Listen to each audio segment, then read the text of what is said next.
نحمده ونصلي ونسلم على رسوله الكريم اما بعد فاعوذ باللہ من الشیطان الرجیم بسم اللہ الرحمن الرحیم۔ میرے پیارے انتہائی واجب الاحترام عزیز ساتھیوں، میرا بہت جی چاہتا ہے کہ میں وقتاً فوقتاً آپ لوگوں کے ساتھ کیمرے کے آنکھ کے ذریعے سے مخاطب رہوں، آپ لوگوں کے سوال کے جواب دے سکوں، آپ لوگوں کے ساتھ رابطے کا سلسلہ میرا قائم رہے۔ کچھ حد تک تو یہ سلسلہ قائم رہتا ہے موبائل فون کے ذریعے سے، لیکن بیچ میں تاخیر آ جاتی ہے، بہت مصروفیات ہوتی ہیں، میری مصروف رہتا ہوں، اس وجہ سے آپ لوگوں کے ساتھ جو ملاقات کا سلسلہ ہے اس میں تاخیر کا ایک وجہ بن جاتی ہے، اس کی وجہ یہ مصروفیات ہوتی ہیں۔ میرے پیارے بھائیوں، ماؤں بہنوں، انسان کی زندگی کا دار و مدار نیتوں پر ہے۔ انما الاعمال بالنیات، بخاری شریف کی پہلی حدیث ہی یہی ہے کہ انسان کا دار و مدار نیت پر ہے، لیکن اب نیت تو اللہ کے سوا کوئی نہیں جانتا۔ انسان اپنی نیت سے خبر رہتا ہے، لیکن لوگوں میں آپ کی نیت کو کوئی نہیں جان سکتا۔ تو اسی لیے اپنے نیت کو اپنے لوگوں کے لیے صفا رکھنے کے ساتھ ساتھ معاملات کی جو صفائی ہے وہ رکھنی چاہیے، اور معاملات کو صحیح رکھنے چاہیے۔ میری بات کا مقصد یہ ہے کہ معاملات لوگوں کو نظر آنے والی چیز ہے۔ جب انسان کے معاملات ٹھیک ہوتے ہیں تو انسان ایک عظیم انسان ہوتا ہے، اور اگر معاملات ٹھیک نہ ہو تو انسان عظیم انسان نہیں بن سکتا۔ میرے پیارے بھائیوں، ماؤں بہنوں، دوستوں، بزرگوں، میری بات کا مقصد یہ ہے کہ نیت کے ساتھ ساتھ اپنے اعمال پر توجہ دیں۔ اگر آپ کی تنہائی پاک ہے اور تنہائی میں آپ گناہ نہیں کر رہے، میں اکثر بیان میں یہی بات کرتا ہوں، اکثر اپنے موضوعات میں یہی بات کرتا ہوں کہ اگر آپ لوگوں کی تنہائی پاک ہے تو آپ لوگ عظیم انسان ہیں، اور اگر تنہائی پاک نہیں ہے تو پھر بس زندگی صرف گزار رہے ہیں، باقی زندگی کو سمجھ نہیں رہے۔ تنہائی پاک نہ ہونا، گناہ کرنا تنہائیوں میں، یہ بہت بڑی غفلت اور بہت بڑا نقصان ہے۔ اصل تزکیہ، اصل تصوف تنہائیوں کا پاک ہونا ہے۔ اصل تزکیہ تنہائی کا پاک ہونا ہے۔ ابھی میں تزکیہ بھی کر رہا ہوں، میں تصوف میں بھی ہوں، سب چیزیں کر رہا ہوں اور گناہ بھی کر رہا ہوں، تو دودھ اور پیشاب ایک ساتھ نہیں ہو سکتے۔ دودھ اور پیشاب یعنی پاکی اور ناپاکی ایک ساتھ نہیں ہو سکتے۔ اگر جس نے جتنے گناہ کیے ہیں تو وہ توبہ کر لے، توبہ استغفار کر لے، اور جو ساتھی تصوف سے منسلک ہیں، چاہے جس سلسلے سے بھی ہوں، ان کو وعظ یہ ہے کہ اپنے شیخ کے ساتھ ربط مضبوط رکھیں۔ ربط کا مطلب رابطہ۔ اگر شیخ کے ساتھ رابطہ نہیں ہوتا تو تصور شیخ کو مضبوط رکھیں۔ اگر رابطہ ہو بھی تب بھی تصور شیخ کرنا ہے۔ تصوف میں تصور شیخ کی ایسی اہمیت ہے جیسے انسان کے جسم میں ریڑھ کی ہڈی کی اہمیت ہے۔ انسان کا جسم ریڑھ کی ہڈی کا حامل ہوتا ہے۔ ریڑھ کی ہڈی انسان کے جسم میں ٹھیک ہو تو انسان کی کمر ٹھیک ہوتی ہے، جھک نہیں سکتا۔ یعنی اس ریڑھ کی ہڈی کی وجہ سے اگر خراب ہو تو انسان جھکا ہوا ہوتا ہے، اور اگر ریڑھ کی ہڈی ٹھیک ہو تو پورا انسان ٹھیک ہوتا ہے۔ یعنی بنیاد ٹھیک ہے تو اپنی بنیادوں کو ٹھیک کرو، اپنے شیخ کے ساتھ تصور شیخ میں رہو، اپنے شیخ کے ساتھ پیار رکھو، اپنے شیخ کے ساتھ محبت کرو، اپنے شیخ کے ساتھ الفت رکھو، اپنے شیخ کے ساتھ عقیدت رکھو۔ قرآن اللہ کی کتاب ہے، لیکن بغیر استاد کے کوئی نہیں سیکھ سکتا. تصوف کا راستہ اللہ کا راستہ ہے، بغیر شیخ کے کوئی نہیں سیکھ سکتا. اور جس کا کوئی شیخ نہیں ہوتا اس کا شیخ شیطان ہوتا ہے. اپنی نسبت کی قدر کرو. جو نسبت آپ کو مل گئی ہے اس کی قدر کرو. جو نسبت آپ نے حاصل کر لی ہے اب اس کی قدر کرو. اکثر لوگ ہوتے ہیں نسبت مل جاتی ہے قدر کرنا چھوڑ دیتے ہیں. قدر کرنا یہ نہیں ہوتا کہ بس نسبت کو قدر کرنا، یہ ہوتا ہے کہ نسبت کی جو بات ہوتی ہے یعنی شیخ کے متعلق جو باتیں ہوتی ہیں اور اسی طرح تصوف کے متعلق جو باتیں ہوتی ہیں بس وہ چھوڑ دیتے ہیں. وہ بس کہتے ہیں میں ہی سب کچھ ہوں. نہیں نہیں نہیں، تمہیں اگر کچھ مرتبہ ملا ہے تو شیخ کی وجہ سے ملا. تمہیں اگر جو بھی ملا ہے شیخ اس کے بنیادی حصہ ہے، بنیادی بنیاد ہے. اگر بنیاد ہٹ جائے تو گھر گر جاتا ہے. بنیاد ہٹ جائے پلازے گر جاتے ہیں. ریڑھ کی ہڈی میں کینسر کی بیماری آ جائے، ریڑھ کی ہڈی خراب ہو جائے، انسان مر جاتا ہے. انسان بیٹھ نہیں سکتا، انسان لیٹا رہتا ہے. تو اسی طرح اگر کچھ ملتا ہے سالک کو، مرید کو، تو شیخ کی وجہ سے ملتا ہے، شیخ کی برکت سے ملتا ہے. تصوف ایک بہت بڑی چیز کا نام ہے، یعنی ایک بہت بڑی دنیا کا نام ہے. لوگوں نے صرف تصوف کا نام سنا ہوا ہے، تصوف پہ آئے ہیں، لیکن اس میں جب تک حالات نہ آئے، جب تک تصوف میں کیفیات نہ آئے تو وہ تصوف پہ سالک صحیح طریقے سے داخل نہیں ہوا. اور حالات آنا شروع ہو جائیں اور اسی طرح کیفیات آنا شروع ہو جائے تو یہ تصوف ہے. یعنی سالک کے لیے ایک عظیم مرتبے کا تصوف کا ایک حصہ ہے. ہر سالک کی کیفیت جدا ہوتی ہے.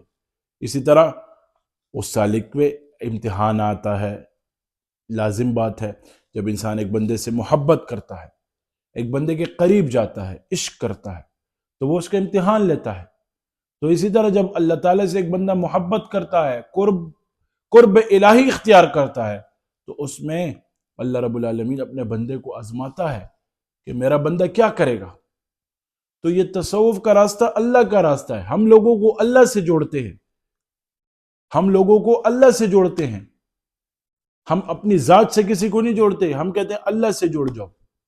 میرے شیخ کا بھی یہی مشن ہے، ہمارے شیخ کا، ہمارے سلسلہ نقشبندیہ شاذلیہ کا یہی دستور ہے، یہی منشور ہے، یہی سب کچھ ہے. لوگ کہتے ہیں سیاست کا دستور ہوتا ہے، سیاست کا منشور ہوتا ہے. نہیں، ہر چیز کا دستور ہوتا ہے. ہر انسان کی زندگی میں منشور ہوتا ہے، دستور ہوتا ہے. ابھی پوچھو دستور کیسے کہتے ہیں، منشور کیسے کہتے ہیں؟ دستور یہ ہے کہ لوگوں کے ساتھ کس طریقے سے رسم رواج اور روایات اپناتا ہے. منشور جاب پہ جاتا ہے، بزنس کرتا ہے، یہ جس قسم کا کام کرتا ہے یہ اس کی زندگی کا منشور ہے. تو اسی طرح ہمارے سلسلے کا منشور اور دستور میں یہی ہے کہ ہم اللہ سے لوگوں کو جوڑتے ہیں. اکثر لوگ کہتے ہیں کہ پیر اور تعویذ اور زیارتیں یہ آپ کو اللہ سے دور کر دیتی ہیں. ہم اس تصوف کے حامل نہیں ہیں جس تصوف میں اللہ سے دوری ہو. ہم اس تصوف کے حامل نہیں ہیں جس میں شرک اور بدعات ہو. ہم اس تصوف کے حامل نہیں ہیں جس میں زیارتوں سے مانگا جائے. ہم اس تصوف کے حامل نہیں ہیں جس میں تعویذات بے عقیدے رکھے جائیں. ہم اس تصوف کے حامل نہیں ہیں جو اللہ سے توڑے. نعوذ باللہ. ہم تو لوگوں کو اللہ سے جوڑتے ہیں اور جوڑنے کی کوشش کرتے ہیں. ہم خود بھی اللہ سے جوڑنے کی کوشش کرتے ہیں. پراپاگنڈے پھیلائے جاتے ہیں کہ یہ اور وہ پہ نہیں آنا چاہیے. مین راستے پر آؤ اور سامنے سے آ کر بات کرو گے تو نہیں کر پاؤ گے. جو سامنا نہیں کر سکتا وہ بات نہیں کر سکتا. اور اگر سامنے آؤ گے تو بات کرو گے تو انشاءاللہ اپنے شیخ کے فیض سے تمہیں لاجواب کر دیں گے. ڈرپوک اور بزدل انسان کی نشانی یہی ہوتے ہیں، وہ بات بناتا ہے تمہارے پیچھے اور ایسی ایسی باتیں بناتا ہے کہ تمہیں معلوم بھی نہیں ہوگا بات تمہارے پیچھے بنائی ہوگی. نو وری، نو ٹینشن. ہر زمانے میں یہ چلا ہے. ہمارا سینہ ہمارے شیخ کے فیض کی برکت کی وجہ سے وسیع ہے، ہم پرواہ نہیں کرتے، ہم کسی کی پرواہ نہیں کرتے، کیونکہ ہمارا مقصد اللہ کو پانا ہے، اللہ کو حاصل کرنا ہے، رسول اللہ صلی اللہ علیہ وسلم کی سنتوں پر عمل کرنا ہے، ہم اسی میں مصروف ہیں، ہم لوگوں کی اصلاح میں، اپنی اصلاح میں مصروف ہیں، تو ہم لوگوں کو کیا جواب دیں؟ لیکن بس اوقات جواب دینا پڑتا ہے، اسی لیے جواب دے رہا ہوں، ورنہ اتنی اہمیت نہیں کہ میں جواب دوں۔ دوسری بات، انسان توبہ کرے، جو گناہ ہو جائے تو توبہ کرے، توبہ کے دروازے کھلے ہیں اور قیامت کی صبح تک کھلا ہوگا۔ بڑے سے بڑا گناہ ہو گیا، توبہ کرو، اللہ معاف کر دے گا، اور ایسا معاف کر دے گا کہ فرشتوں سے بھی بلا دے گا۔ اگر معاشرے میں ایک بدنام انسان ہو، چوریاں کرتا ہو، چوریوں میں مصروف ہو، کل اگر وہ توبہ کر لے تو لوگ کیا کہیں گے؟ پہلے چور تھا۔ لیکن اللہ یہ طعنہ نہیں دیتا، اللہ رب العالمین اپنے بندے کی توبہ کا ایسے انتظار کرتا ہے، ایسے انتظار کرتا ہے جس کی مثال ہی کیا ہے۔ اللہ فرماتے ہیں، اے بندہ، تو میری طرف ایک ہاتھ آئے گا، میں تیری طرف 2 ہاتھ آؤں گا۔ اے بندہ، تو میری طرف چل کر آئے گا، میں تیری طرف دوڑ کر آؤں گا۔ آج ہم نے اللہ کی محبت کو سمجھا ہے؟ نہیں سمجھا۔ امام حسن بصری رحمت اللہ علیہ کا زمانہ تھا، وقت کے ولی تھے۔ اس زمانے میں ایک لڑکا تھا، اس لڑکے کے والد کا انتقال ہو گیا۔ والدہ کے دماغ میں پہلے سوچیں آئیں کہ میں دوسری شادی کرتی ہوں، یہ کرتی ہوں، وہ کرتی ہوں۔ پھر اس نے سوچا نہیں، دوسری شادی کروں گی، کیا پتا میرا شوہر میرے بچے کا خیال کرے گا یا نہیں کرے گا۔ اپنے بیٹے کا خیال، اپنے بچے کا خیال تو ہر کوئی کرتا ہے، سوتیلے اولاد کا خیال کرے گا یا نہیں کرے گا۔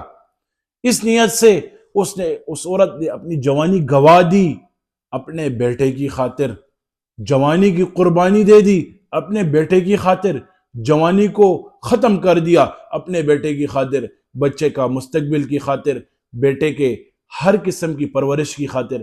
بیٹا بڑا ہوتا گیا، بچہ بڑا ہوتا گیا، سبق پڑھتا گیا، اسکول جاتا گیا، کالج جاتا گیا، یعنی اس زمانے کے حساب سے جو عصری علوم پڑھتا رہا، حاصل کرتا رہا۔ غلط محفل میں بیٹھنے کا عادی ہو گیا، شراب پینے کا عادی ہو گیا، نشے کرنے کا عادی ہو گیا۔ ایک وقت آیا جب اس پر وقت آیا، وہ اتنی شراب پیتا تھا کہ شراب کے نشے میں مدہوش ہوتا تھا۔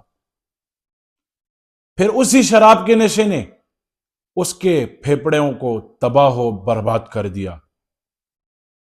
اب وہ اتنا بیمار ہو گیا جس کی کوئی حد نہیں۔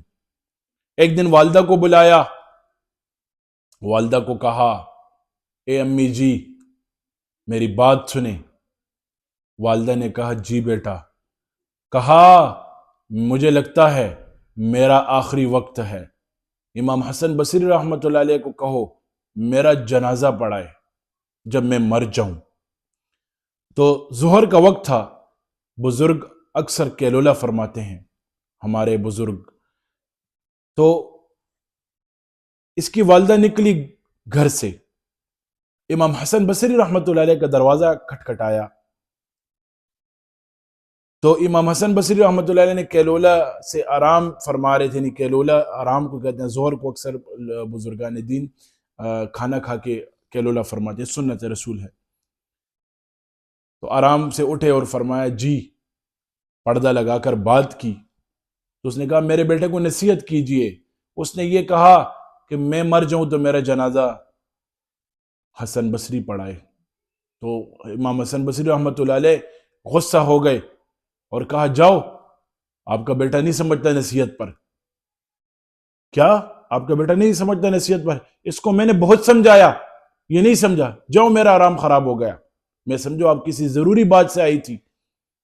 جب والدہ راستے میں روتے روتے آ گئی واپس گھر، تو بیٹے نے پوچھا، اے امی جی کیا کہا امام حسن بصری رحمت اللہ علیہ نے؟ تو فرمایا وہ تو تیرے سے بات کرنے سے انکار کرتے ہیں، تو نے ان کا بھی دل اتنا دکھایا ہے، انہوں نے تجھے نصیحت کی ہے، وہ نہیں آنا چاہتے۔ بیٹا رو پڑا، اور بیٹے نے آخری وقت میں یہ باتیں کہی۔ اب آپ خود سوچیں، انسان کتنا خود غرض ہے، اللہ کو یاد کر رہا ہے لیکن اپنی ذات کے لیے، اپنی مفاد کے لیے یاد کر رہا ہے۔ تو بیٹے نے کہا، اے امی جی، اے میری پیاری ماں، جب میں مر جاؤں، وصیت کر رہا ہے بیٹا، میں مر جاؤں تو میرے گلے میں اپنا روپٹہ، یعنی اس روپٹے کو بندہ بنا لینا، یعنی جیسے رسی ڈال لیتے ہیں، اور ہر گلی کے پورے گلیوں میں مجھے گھمانا، ہر گلی کے کونے کونے میں لے جانا، جس طرح کتے کو لوگ گھسیٹتے ہیں مر جائے۔ والدہ رو پڑی، والدہ نے کہا، بیٹا میں یہ نہیں کر سکتی، تو کیا کہہ رہا ہے؟ یہ بات ہوئی اور بیٹا فوت ہو گیا۔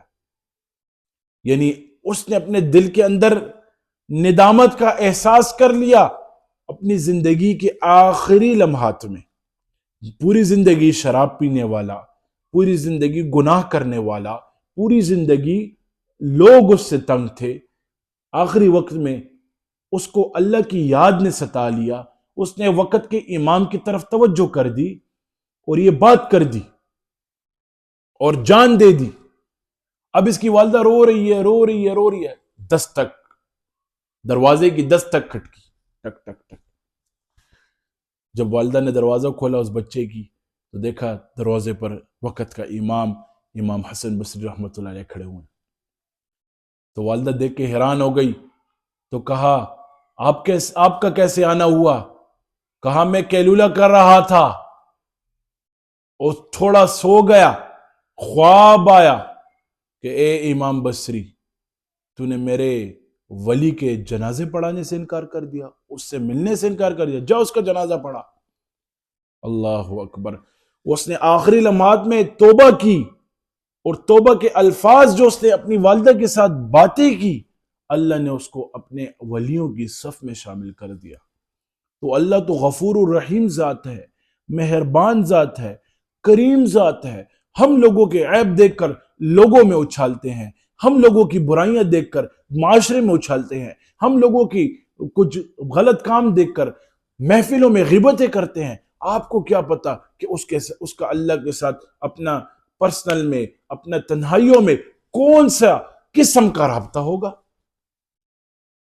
اور کس قسم کا اللہ اس سے پیار کرتا ہوگا اور وہ اللہ سے پیار کرتا ہوگا۔ میں اکثر کہتا ہوں، لوگوں کا دل مت دکھایا کرو، ورنہ دل دکھانے کی سزا بہت سخت ہے، اور ایسی سزا ہے کہ ساری زندگی یاد رکھو گے، اس سزا سے چھٹکارا نہیں ہوگا۔ کسی کا دل مت توڑو، کسی کے دل کو تکلیف مت دو، کسی کے دل کو پریشان مت کرو، کسی انسان کو پریشان نہ کرو کہ وہ اللہ کو آپ کے سوال کرنے شروع ہو جائے کہ یا اللہ یہ میرے ساتھ ظلم کر رہا ہے۔ اللہ رب العالمین اس باتوں پر عمل کرنے کی توفیق نصیب فرمائے۔ انشاءاللہ میں آپ سے مسلسل رابطے میں رہوں گا، ویڈیو کیمرے کی آنکھ کے ذریعے سے بھی بات چیت میری رہے گی آپ سے۔ اللہ رب العالمین پہلے ان باتوں پر آپ کو، پھر مجھے عمل کرنے کی توفیق نصیب فرمائے۔ وآخر دعوانا ان الحمدللہ رب العالمین۔ جزاک اللہ خیر۔